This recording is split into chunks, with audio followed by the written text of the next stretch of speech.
Wala pong Tulfo Justice. Hindi po ako naniniwala ng Tulfo Justice. Hindi na po ako papayag na maghihiring-hiringan kayo dyan.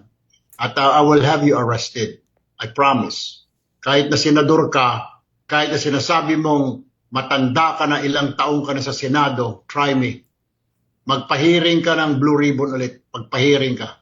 I don't care kung dati kang Senate President, dati kang Speaker of the House, I don't give up.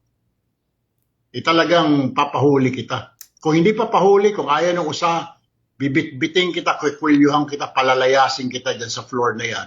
Because I am the legitimate Blue Ribbon Chairman. Wala pong Tulfo Justice. Hindi po ako naniniwala ng Tulfo Justice.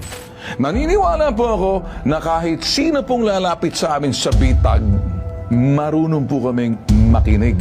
Pinakaunang hakbang para makamtan ng hustisya, yung taong iiyak kasi pinakikinggan sila. Alam niyo bakit? May nakinig. Marami pong naninilbihan dyan. Ang alam ay mamulitika. Wala naman sa kanilang kalooban talaga yung awa, umunawa at manilbihan. Ang gusto magpa-epal. What? Kaepalan. Tapos hiram pa yung tapang.